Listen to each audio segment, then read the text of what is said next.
scientist doesn't inherently make you smarter than anyone else. It just makes you tenacious and persistent, unafraid of failure, eager to ask questions. As a microbiologist and science communicator, I am constantly asking questions, not only for myself, but for my friends and colleagues too. My passion for science goes beyond research, because the real joy for me is discovery, and then sharing that joy with others.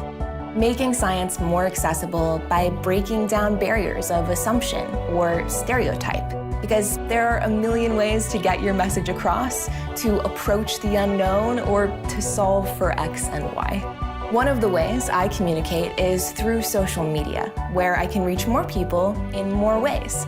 I can speak casually, I can be myself, connecting the facts with my own personal life and experiences.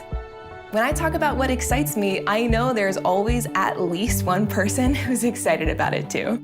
But sometimes I felt like I don't belong in the science space, especially in a field full of people who seem to have always known that this was their calling. And I always feel like I'm still just figuring things out.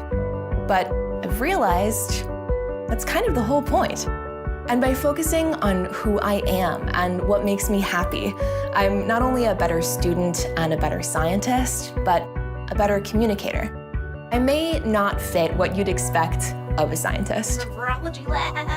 I'm an absolute goofball. I've always been a little bit theatrical, and I even thought I would be a writer for TV when I grew up, but science communication has helped me merge my love for storytelling and for science.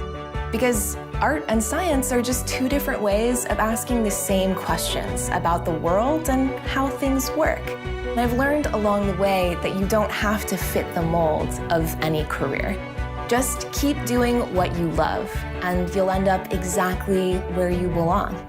That's why connecting with friends, colleagues, and the online community we've built together means so much to me. I'm Maren Hунсбергер, and my passion is science communication. How about you?